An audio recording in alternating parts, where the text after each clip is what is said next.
다시 구약의 말씀으로 돌아왔습니다.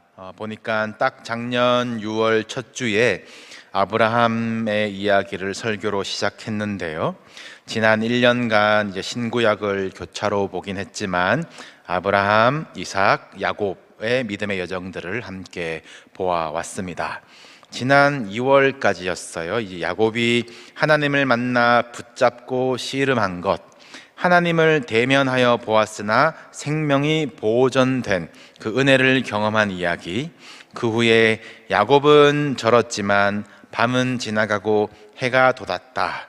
길은 희미하지만 그의 믿음의 발자국은 더욱 선명해졌다라는 말씀까지 나누었습니다. 오늘 본문은 그 장면에서 이제 이어지는 말씀이죠. 물론 시간의 간격이 있을 수는 있지만 오늘 본문 1절이 야곱이 눈을 들어 보니 라고 연결하는 것은 야곱이 해가 돋을 때까지 씨름한 후에 후유증을 얻어서 다리를 절며 걸어오는데 눈을 들어 보니 에서가 400명의 장정을 거느리고 오는 것을 발견한 긴박감이 느껴집니다. 이미 에서가 온다라는 것은 들어서 알고 있어요. 심히 두렵고 답답했다라고 하는데 그 간절한 만큼 하나님을 붙들고 씨름하며 하나님을 만났고 이름까지 바뀌었는데 돌아온 현실은 그대로입니다. 듣고 염려하고 어찌해야 할지 답답했던 그 문제는 이제는 아예 눈앞에 거대한 모습으로 다가오고 있는 문제가 되었어요. 문제는 그대로이나 문제는 더 거세지는 것 같으나 문제를 대하는 야곱이 변화되어 있습니다. 우리가 문제를 놓고 기도하는 것도 마찬가지여야 하지 않겠습니까? 문제 해결해 달라고 그걸 믿습니다 기도하는 것이 아니라 문제와 염려와 두려움에 있지만 그러나 하나님이 나와 함께 하신다, 그 믿음을 주십시오라고 기도하는 것이 하나님이 우리를 만나셔서 씨름하셔서라도 우리를 꺾으셔서라도 알게 하시려는 그 믿음의 세계입니다. 이제 이렇게 20여 년 만에 형제가 만납니다. 에서와 야곱, 이 관계는 어머니 뱃속에서부터 서로 문제였던 관계였잖아요. 어떻게든 이기려고, 어떻게든 사랑을 독차지하려고 상대의 약점이 무엇일까? 야곱은 형이 지금 배고프구나, 팥죽을 먹고 싶으면 장자권을 다오. 에서는 아버지 돌아가시면 내가 동생을 죽이겠다. 서로 증오하고 멸시하는 관계로 살다가 그렇게 헤어졌습니다. 그간 무슨 왕래가 있었겠습니까? 그런데 이 문제를 대하는 야곱이 변화되어 있지요. 하나님을 보았으나 내 생명을 보존해 주신 하나님이 이제는 거룩한 두려움의 대상이 되었습니다. 사람이 두렵거나 내 자존심이 꺾여지는 것이 두렵지 않아요. 오늘 본문의 분위기를 보시면 에서랑 야곱이랑 무슨 한 10살 터울 나는 그런 큰형님 느낌인데 둘이 몇 살 차이입니까? 몇 분 차이, 그렇죠? 몇 분 차이 쌍둥이에요. 내가 형하겠다고 서로 뱃속에서부터 발 뒤꿈치를 잡았던, 형이라고 인정하기 싫었던 에서에게 야곱은 몸을 7번 굽히며 절하며 나아갑니다. 야곱은 평생 못하던 것을 하게 되어요. 그리고 야곱은 평생 못 보던 것을 보게 됩니다. 형님의 얼굴을 배운 즉 하나님의 얼굴을 본 것 같사오며 형님도 나를 기뻐하심이니이다. 그렇게 밉던 상대도 하나님의 형상으로 지음받은 하나님의 창조물이라는 것이 보이고, 나를 미워하는 줄 알았던 상대의 기쁜 그런 선한 마음이 보이는 것이 하나님을 대면한 자의 마땅한 변화인 것입니다. 하나님을 대면하였다. 이것을 오늘 우리의 표현대로 또 우리가 모이는 이유대로 하자면 우리는 하나님을 예배한다 아니겠습니까? 하나님 이것저것 잘 되게 해주세요, 이 문제 해결해 주세요, 소원 빚는 것이 예배가 아니라 어떤 상황에도 나는 예배하네. 나의 형편과는 상관없이 하나님은 찬양받으시기에 합당하십니다. 그것을 인정하는 것. 지극히 낮은 나와 지극히 높으신 하나님의 그 간격을 단번에 메꾸시는 은혜를 덧입는 것. 이 시선과 태도로, 예배자의 태도로 우리의 문제를 대한다면 하나님께서 은혜로 우리들의 문제를 다루게 하시는 줄로 믿습니다. 그러니까 에서가 달려오고 있는 상황에서 내가 이것을 힘으로, 돈으로, 능력으로 해결해 볼까 한다면 이것은 더 큰 고통과 좌절로 이어지게 될 것이에요. 그런데 똑같은 상황에서 나를 낮추고 은혜를 구하며 문제 속에서 하나님을 볼 수 있다면 하나님은 문제를 뒤집으셔서 고통이 아니라 연단으로, 좌절이 아니라 다시 일어서는 은혜가 되게 하시는 것이에요. 우리 시선과 우리 태도에 달려있는 것입니다. 예배할 수 있느냐 없느냐에 따라서 그것이 문제로 남느냐 감사의 제목으로 뒤집히느냐, 이것은 우리 믿음의 선택입니다. 우리가 마주한 문제가 있습니까? 두려움이 있습니까? 답답함이 있습니까? 그 가운데 믿음의 돌파가 있으시기를 주님의 이름으로 축복합니다. 이렇게 야곱과 에서가 화해한 이야기는 너무 잘 아시는 일이고, 이것이 분명 하나님의 은혜이고, 또 우리도 그렇게 태도와 시선을 가져보자 라고, 또 문제를 대해보자 라고 할 만한 메시지입니다. 아마 이 본문으로 그렇게 많이 묵상하셨고 저도 설교했습니다. 다만 오늘은 에서랑 야곱이랑 너무 잘 됐네, 그 오래 묵은 문제의 해결 때문에 가려졌었던 야곱의 일상을 좀 돌아보기를 원합니다. 날마다 숨 쉬는 순간마다 내 앞에 어려운 일 보내 끝이 없는 문제를 만나며 살아가는 우리들이기는 하지만, 우리가 문제만 대하며 살아가는 것이 아니잖아요. 문제 해결하려고 믿음 생활하시는 것 아니지 않습니까? 우리가 대하는 일상에는 문제처럼 대하지 말아야 할 일들이 훨씬 더 많을 텐데, 우리는 문제에 매몰되어서 일상의 은혜를 놓치고 있는 것은 아닌지, 문제를 만나야만 기도하는 유형은 아닌지, 문제 하나 해결했던 경험을 일상에 다 대입하고 있는 것은 아닌지, 일상에서 우리는 어떤 신앙인인가를 돌아보자는 것입니다. 야곱이 하나님을 만났어요. 이제는 막 에서에게서도 하나님을 볼 만큼의 그의 신앙의 눈이 떠졌나 싶지만, 한편 야곱 그의 일상의 사람들에게 그는 어떤 사람입니까? 요정들 저기 제일 앞에 서라. 그 다음에 레아의 자식들 서라. 라헬, 요셉 너는 제일 뒤에 있어라. 지금 야곱은 자기 애정에 줄을 세우고 있습니다. 자기가 괴로워하던 문제, 어찌할 수 없는 문제에 대해서는 하나님께 맡기는 것이 되는 것 같으면서, 자기가 핸들할 수 있다고 생각하는 내 일상에 대해서는 철저히 내 뜻대로, 내 중심대로, 내 감정대로 대하는 야곱입니다. 에서가 지금 저 멀리서 흙먼지 일으키면서 장정 400명 데리고 오는 그 위압감 앞에, 제일 앞에 서는 그 아이들은 얼마나 무서웠을까. 나도 아버지라고 불렀었는데 철저하게 엄마의 신분대로 구별하는 그 아버지에 대해서 이 아이들의 마음에는 무슨 씨앗이 심겨지겠습니까? 아마 에서가 낙타 타고 오지 않았을까요? 그런데 그거 줄 세워가지고 약간 뒤에 서는 것이 무슨 실제적인 보호가 될까? 어차피 싸움 나면 다 죽든지 다 살든지 운명 공동체가 가족 아닌가요? 지금 야곱이 자기 감정대로 자녀들을 줄 세운 문제는 무서운 열매로, 나쁜 열매로 대가를 크게 치르는 것을 우리는 알고 있고 곧 이어지는 설교 시리즈로 대하게 될 것입니다. 문제에서, 에서에게서 하나님을 보는 믿음과 가정에서 자녀들을 보는 시선이 전혀 따로 가고 있는 야곱이에요.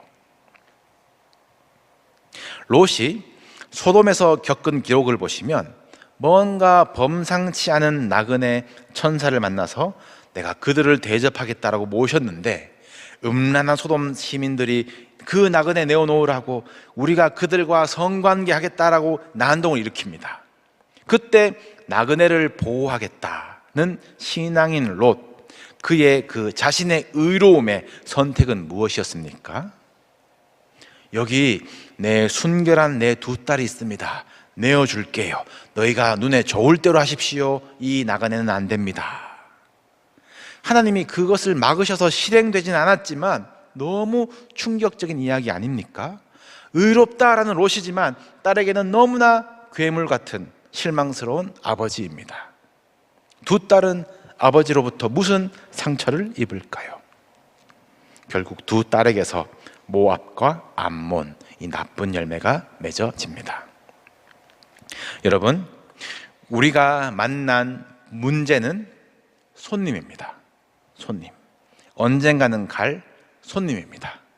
왔으면 갈 겁니다. 그 문제가 우리 집을 차지하고 주인 노릇하면 안 되는 것이에요.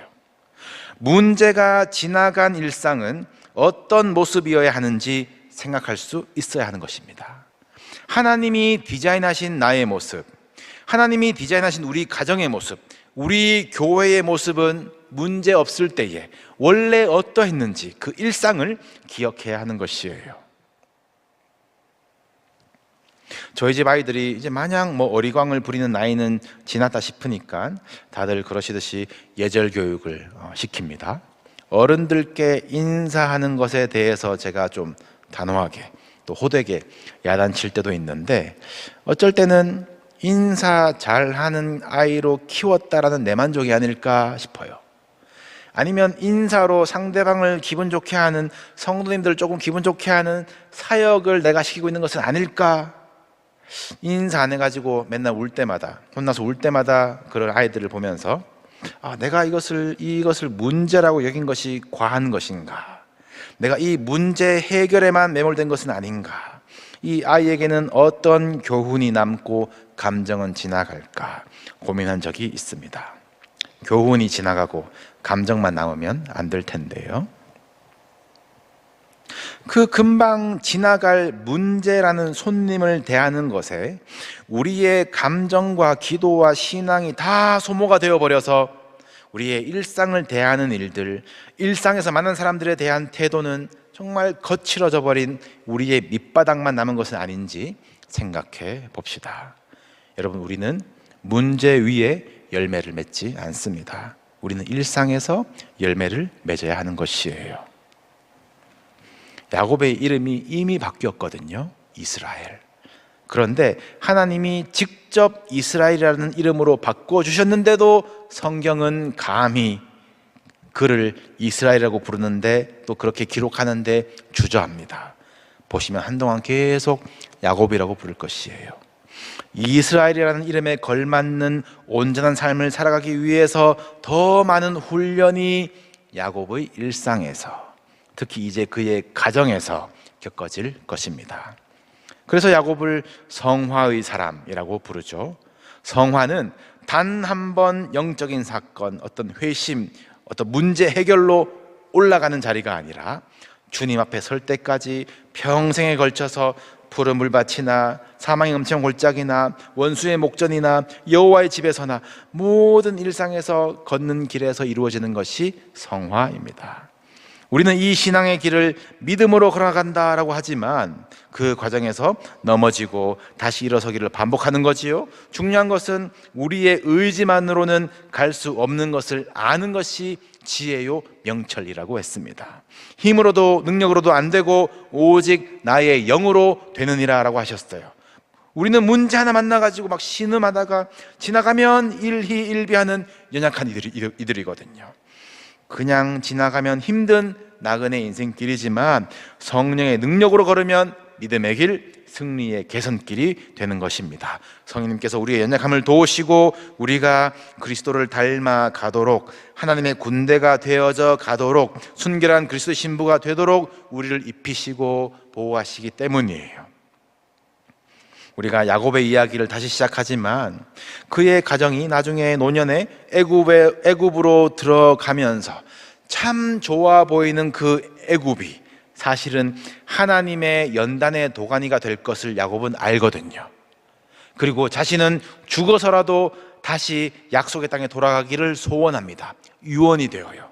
그리고 그때 성경은 기록하기를 이스라엘이, 야곱이 아니에요, 이스라엘이 침상에서 하나님께 경배하니라. 베델에서 돌단 쌓고 난리 치는 것이 아니에요. 일상에서, 침상에서 하나님께 경배할 때에 그가 이스라엘이 되는 것입니다. 애굽이라는 거대한 문제에 그냥 삼켜진 것 같으나 하나님을 예배하는 것, 그의 일상은 애굽에서도 약속의 땅을 살아가듯이 사는 것, 이것이 우리가 따라가야 할 성화의 길인 줄로 믿습니다. 일상 속에서 하나님을 의식하고 하나님과의 관계 안에서 생각하고 하나님이 기뻐하신 것을 행하려는 태도를 우리는 영성이라고 해요. 영성. 문제, 상황이든 평범한 일상이든 하나님이 지금 여기서 나와 함께 하신다, 이 모든 상황의 주인 되신다, 나의 말을 들으시고 나의 행동을 보고 계신다라고 하는 것을 인정하는 것이 이제 감성, 인성, 본성처럼 우리의 특성이 되는 영성입니다. 혹시 이제 생업 가운데 사람을 상대하시는 일을 할 때에 예를 들어서 세일즈를 한다. 좋은 인성이 세일즈의 실력에 영향을 줄 수 있겠죠? 그런데 거꾸로는 어떻습니까? 세일즈 잘한다고 인성이 좋나요? 세일즈를 위한 어떤 겸손, 세일즈를 위한 어떤 오래 참음, 좋은 말, 표정들이 곧 그 사람의 인성이라고는 이야기할 수 없을 것입니다. 마찬가지로 문제 해결을 위한 신앙, 하나님을 알지 못한 채 그저 두려움에, 복받고 싶음에 어찌 될지 모르는 그 사후 세계를 위한 신앙이 우리의 영성이 될 수는 없는 것이에요. 옛 자아와 죄의 본성을 인식하고 성령님의 도우심으로 끊임없이 내면을 새롭게 하며 그 열매로 우리의 성품을 바꾸는 사랑, 희락, 화평, 오래 참음, 자비, 양성, 충성, 온유, 절제가 우리 일상의 삶에서 드러나고 그 영성이 문제를 만나든지 평안하든지 우리의 신앙을 이끌어가는 것이 참 성화의 길이라는 것입니다. 여러분, 문제는 지나갑니다. 일상이 남습니다. 여러분, 일상의 영성을 회복하기 위해서 우리의 시선과 태도를 재조정하기를 원합니다. 먼저 문제 해결이 아닌 하나님의 임재를 구하는 예배자로 서십시오. 개인에게도, 가정에게도, 우리 교회에게도 가장 중요한 것은 예배입니다. 예배 가운데 하나님의 임재를 사모하시고 누리시기를 축복합니다. 그리고 작은 일상 속에서 자기 부인과 순종을 훈련하십시오. 고난을 만나면 이 성품이 드러나고 고난을 지나면서 성품이 다듬어진다라고 그럽디다 제가 간증할 수 있어요? 여러분, 훈련해야 됩니다.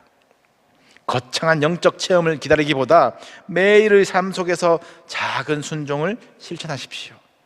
가족 간의 대화에서 오래 참음과 온유함으로 사랑을 실천하는 것, 직장에서 정직하게 맡은 일을 감당하는 것, 공동체의 형제자매의 필요를 외면하지 않는 것, 나에게는 편견과 이기심이 있을 수 있다는 것을 인정하고 겸손하는 것, 지극히 평범하고 반복되는 일상 속에서 우리의 옛 자아를 부인하고 성령의 인도하심에 순종하는 훈련이 필요합니다. 이러한 작은 순종들이 쌓여서 우리의 영적 근육을 단련시키고 점점 더 덜 숨가쁘게 우리가 달려갈 성화의 길을 가게 하는 것이에요.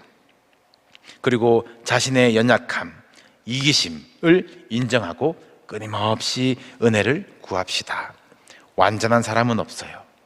완전하다고, 야, 너 완전하다, 너가 이겼다라고 이스라엘이라고 바꿔주신 것이 아니라 하나님께서 야곱을 이스라엘로 그렇게 바꾸어 가시고 마침내 그렇게 하시겠다고 이스라엘이라고 부르시는 것입니다. 여러분, 바울이 주님을 만났어요. 다메섹 도상에서 주님을 만났습니다. 주님을 만나고 변화된 은혜가 무엇입니까? 바울이 막 성령에 충만하고 복음의 진리를 말하고 귀신을 쫓아내고 병을 고치고 교회를 일으키는 것이 은혜입니까? 네, 그것도 은혜입니다. 그런데 바울이 고백하는 가장 큰 은혜는 내가 의인인 줄 알았고 열심히 있다고 하나님의 교회를 핍박했으나 나의 나 된 것, 복음의 일꾼이 된 것이 하나님의 은혜래요. 그렇게 인생이 변화되었지만 하나님, 아직도 내 안에 괴수가 있습니다 라고 고백하는 것이 바울의 은혜입니다. 성령의 법 아니고는 제가 이길 수가 없습니다. 은혜 주시기를 간절히 구하는 것이 바울의 성화의 길이었어요.